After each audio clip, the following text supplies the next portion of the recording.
In our culture, everything is based on success. But what is success? Who defined it? Who decided that success was the goal instead of fulfillment? What happens if we shake up that definition? What if we make our own definition of success? My name is Tony Grebmeyer, and on this podcast, I'm going to dig deep into the real stories behind success. Join me as I interview other entrepreneurs who've climbed up Success Mountain and have come back down to share their stories so you can succeed. If you're ready to join a community of other entrepreneurs redefining success and finding fulfillment, go to BeFulfilledLife.com and join the community. Now, let's dive into today's show. Welcome to Be Fulfilled. It is the real stories behind success. I'll be your Sherpa up and down Success Mountain today. My name is Tony Grebmeyer, and you're in for a real treat. Pen and paper, something to write with. Definitely, you're going to want to take notes. This is a guy who I've got a chance to personally work with, but also been able to just study and watch him kind of lead others, and how he leads his own life is also very inspiring. You know what? If you're looking in social media, you may have seen his name pop up in Forbes, Business Insider, Entrepreneur, and so many more. He started writing, kind of professionally back in 2001. And to date, his words have grossed well over $1 billion in his network, himself helping clients, brands that he's helped.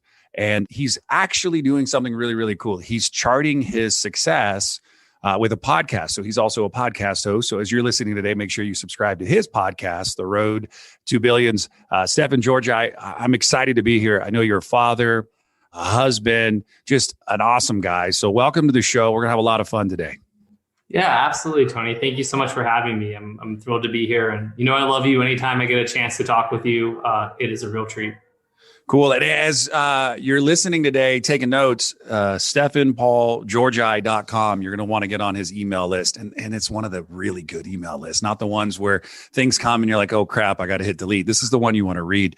Before we get launched, question everybody gets asked, what is your definition of success?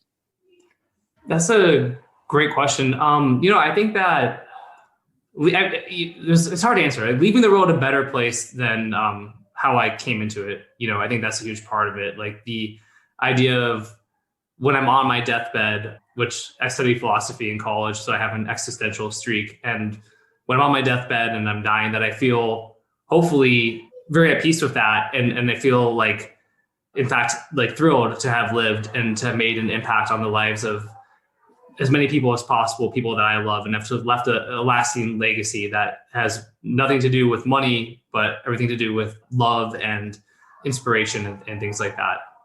One of the things that I've noticed about you, following you for a while, but also working with you personally, you're just passionate about, really your work making a difference. And I even just read a post recently, it may have been last night, that you just want to give away some of your stuff to like the generation that's on the rise, right? The 18 and under generation. And you just posed a great question in one of your groups, the Copy Accelerator program, of just like, how could I do this? I don't feel weird, like asking people for their birthday, but just the way you think is also just compassion, like just to want to make the world a better place. And so I'd love to back up just a little bit and use some of your words. How did you even get into copywriting way back in 2011 and think of it as like something you'd even want to do?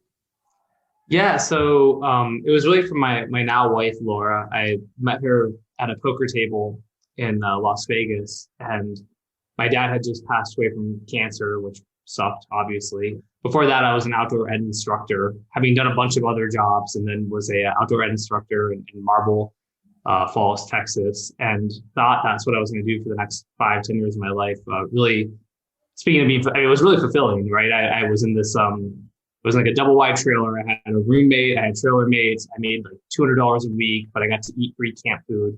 And the trailer was like free. It was like free room and board. But I was like teaching kids about nature. I was outside all day long, like swimming, hiking. It was amazing. And then my dad got sick. I went home and he died, within, I guess, 4 or 5 months of being diagnosed with stage 4 liver cancer. And I'd gone to Vegas to kind of blow off steam about a month after that, very randomly. And this girl walked into the poker room and I joked to the table, I hope she gets seated with us. And the table kind of laughed. And then she did, which was cool because for people who don't play poker, when you go to play poker at a casino, you don't just walk in and sit down at a table. You see like a host and then you say the game you want to play. And then they look at all of the tables and they see which one has seats that are open, and they kind of try to keep it so that all the tables stay balanced. And so there was, at the time, poker was kind of still bigger than it is now. There was probably 40 tables in that room, maybe more. And so, and it was kind of like I noticed her the moment she walked in, but the fact that she got to sit at my table was kind of this fate thing for me. And anyway, somebody asked her, what do you do for a living? She said, I'm a copywriter. Or she said, I'm a writer. And I said, it's amazing. What kind of writer? She said, I'm a copywriter. And then I pulled out my iPhone 1 or whatever, and I Googled under the table, what's a copywriter? I had no idea. And, then I just wanted to talk to her because I thought she was, attractive. And we kept talking and spent more time together. And then basically a few weeks after that, I went to take my last kind of corporate job in South Florida.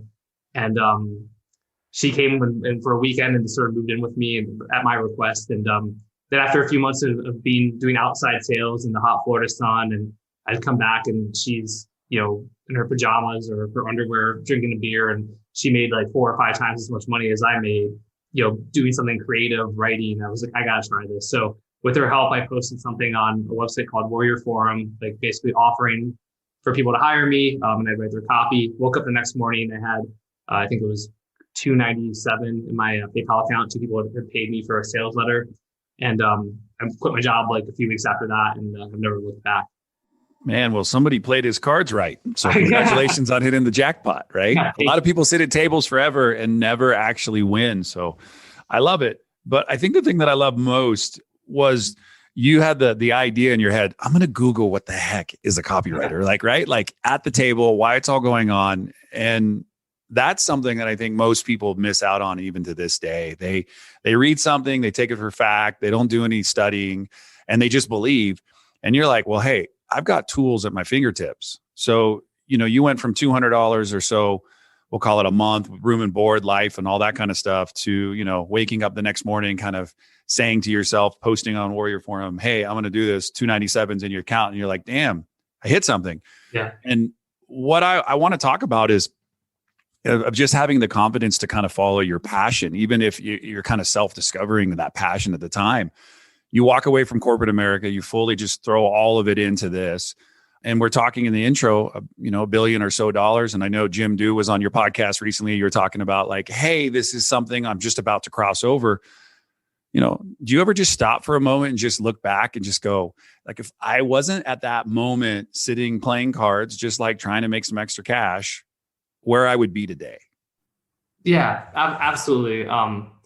All the time. I mean, I think it's one of those just really serendipitous and fortuitous moments in my life that I'm, eternally grateful for. There's sort of those mentors that appear. I think I look at my wife, Laura, who, the girl from the poker table, as one of those mentors and the right person at the right time. And then I've had, I had another one a few years after that who helped me to really get super good at writing copy and charge more. And I'll probably look at my partner, Justin, in Copy Accelerator, actually, as one of those people, because he sees the road very differently than me, but it's helpful.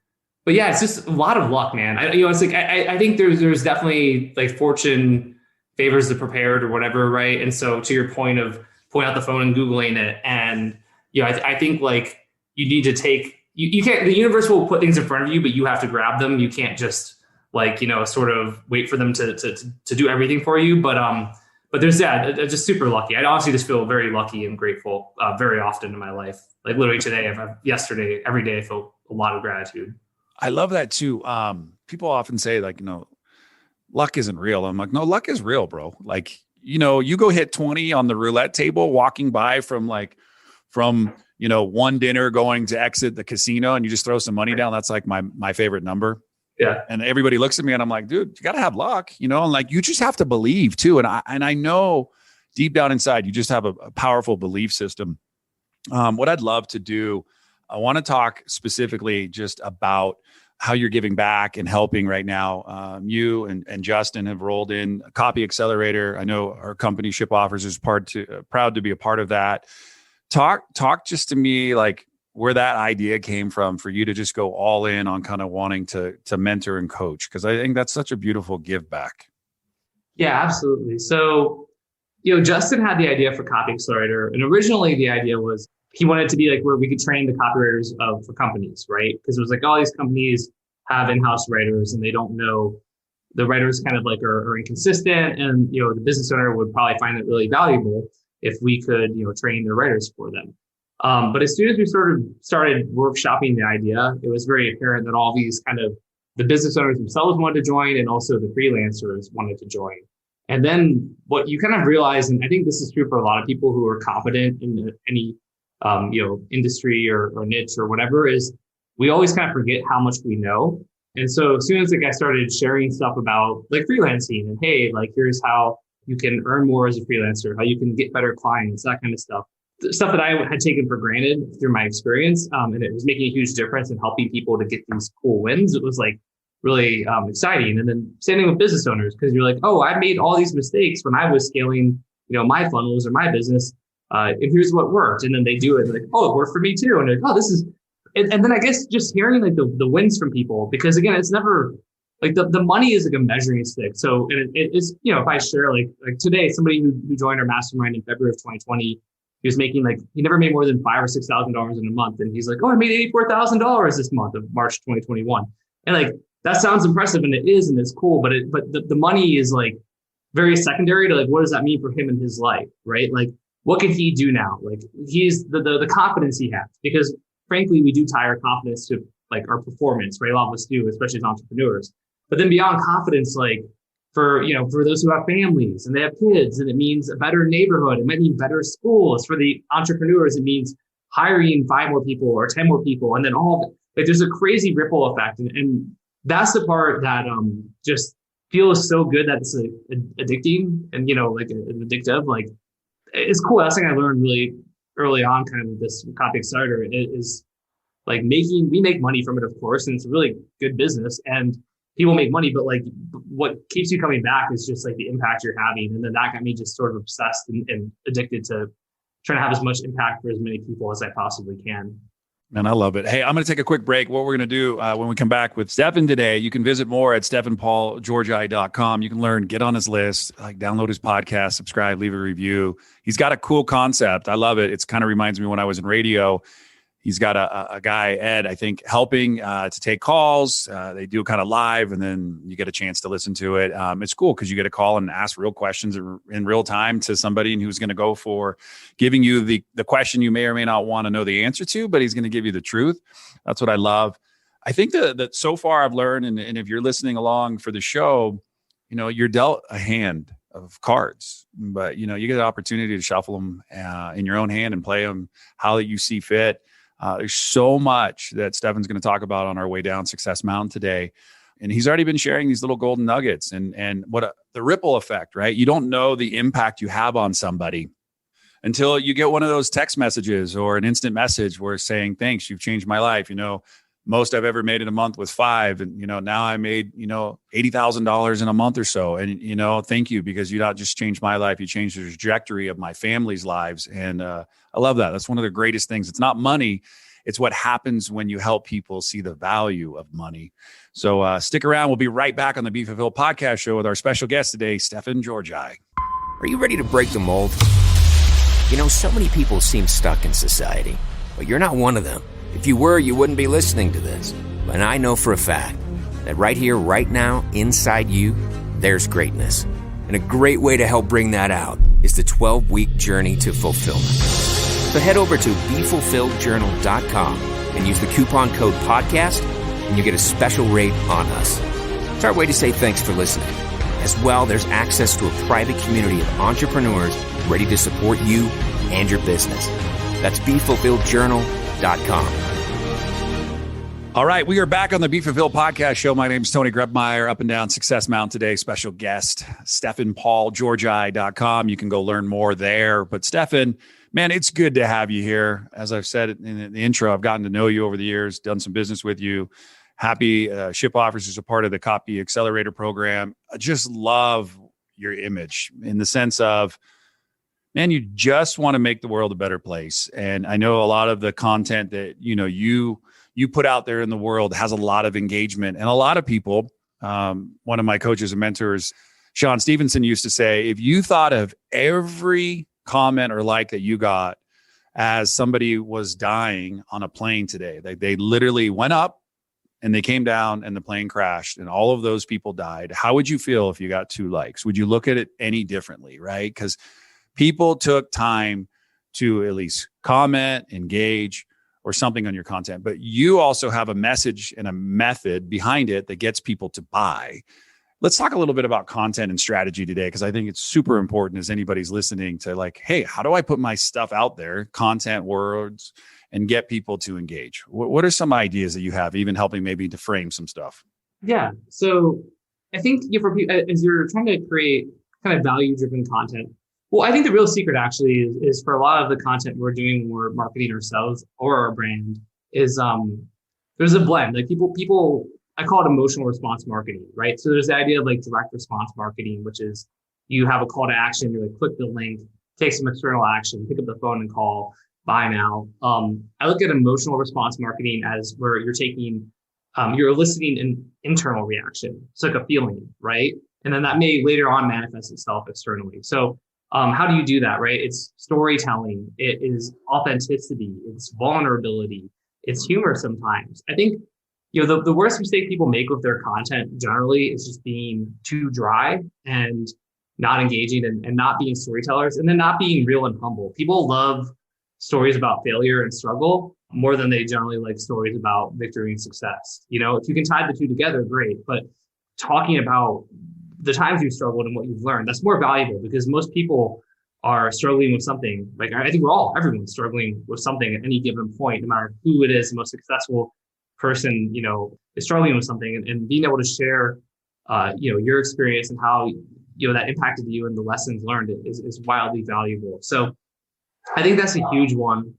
And then I think the other part is, you then tie it back to your audience, whether it's a reader, a viewer, or whatever. There is always the, what's in it for me, like, right question that's being asked. And that's the one, there's a difference between storytelling and authenticity, but there's a fine line between that and sort of just rambling about yourself. So like, as you tell that, like relate back to your audience. Like, maybe you can relate, even language, even verbally, right? Like maybe you can relate. Like, have you ever had a situation like this? Like, now I know what you're thinking, but here's what was going on in my mind. Just things like that. So you stay connected to your audience. I think that's really valuable as well. I think that one of the reasons why I've always wanted to interview you, just have you on my show, you just have an easy way of kind of like putting words. And so maybe that's why you get paid the big dollars to help coach people and write words for a living. But what I want to do, I have a special segment called the Fulfillment Round.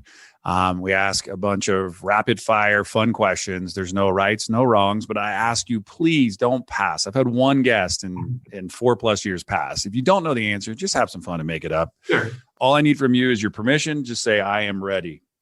I am ready. And now it's time for the fulfillment round. No phoning a friend, no using the Google machine, no digging into storage for the Encyclopedia Britannicas. And I promise Tony won't make you cry. And if you don't know the answer, just make it up. The fulfillment round brought to you by shipoffers.com for all your product and fulfillment needs. Now, Tony, you ready to ask some questions? Favorite place you visited in the world? Probably Cabo, even though I feel like that's not as sexy as it could be. Oh, you know what? Medellin, Colombia is time Cabo. I like it. Yeah. Best restaurant experience you've ever had? And this is supposed to be rapid fire. I'm gonna give a plug to Bootlegger in Las Vegas because it's an old school Italian restaurant. It's like the head chef is a woman who's like 103 years old, and it's been in Vegas since the 50s. It's a really cool ambiance. I love the food, and it's kind of that old Vegas feel. So I'm gonna say I love it. R&B or country music? Country music. Favorite country singer? I was listening to Eric Church today, so I'm gonna give him some love. I like it. If you were to write a country song, what would the title be? It would be Breakdown on the Highway to Loneliness, just because that sounds like a good country song title. Everything comes back in a country song. I've learned that. You get a chance to have maybe like 1 to 3 hours of total peace and quiet. No wife, no child, just you. What would I find you doing? To be in a forest on a really warm day, reading a book. Cool. Do you like to get out and exercise still? Like, do you love to run? Do you like to ride bikes? What kind of stuff would I find you if it was like you and your family out today? Like, what would you guys go do? Yeah, so we already were, getting warm in Vegas, and so we already spent a bunch of time out in our yard today. I was playing with my daughter; she's on the swing set, and then I do a walk around my neighborhood pretty much every day. It's about 3 miles, and I at least do that. So, just walking a lot, whether it's my neighborhood or in like a trail or nature or something like that. I lost my dad too, so I just want to let you know, I don't know your exact pain, but I understand what a father looks like in our life. What is something that you've made a point knowing, you lost your dad, that you've been able to do for your daughter? Like, what's something that you've been able to make a point just to be there in a unique way? I think it is just recognizing the uniqueness of my position and my fortune, and that I wake her up almost every single morning. I'm the one who gets her up. I spend the first hour of the day with her. I play with her. I put her to bed almost every night. I just time. I think I can give. My dad was ended up pretty successful, like very late in life. He was like an early employee of a company, and they sold. And he got some money at and then he died like 2 years later. Which, by the way, is why I don't just wait for that windfall, right? Because it's like finally was like, oh, I'm financially comfortable, dead, right? But he had to work all the time, right? I know I'm not going to go for too long because it was probably rapid fire, but he was doing business trips. And then when we moved to California, they had a factory in like Tijuana. So he was going to Mexico several days a week. So he wouldn't get home till late. So I love him and I love him more than anything, but we didn't have as much quality time. So with my daughter, I'm able to give her quality time and be there a lot. And I'm so thankful for that. Man, Stefan, thanks for being on the show. You made it through. One thing that, I want anybody listening to do is go check out StefanGeorgi.com, subscribe, get on his newsletter, subscribe to his podcast, take a moment just to appreciate where you're at. No matter the cards that you're dealt, you can always reshuffle those cards. And never know when you may need a mobile phone under the table to Google something to find out what you really need to know. So then you can find the person of your dreams, marry that person, and live happily ever after. So his name's Stefan, my name's Tony. And until next time, no matter where you go, no matter what you do, choose to make today the absolute best day of your life. Thanks for listening to today's show. But before you go, let me ask you a question. How would you like to be the architect of your journey in this game we call life? Take the next step now at www.tonygrebmeyer.com. Enter your details to get the first week of the Be Fulfilled Journal for free. It includes access to our private community of thousands of other entrepreneurs. It'll give you more clarity and freedom in your day, and it might just change your life forever.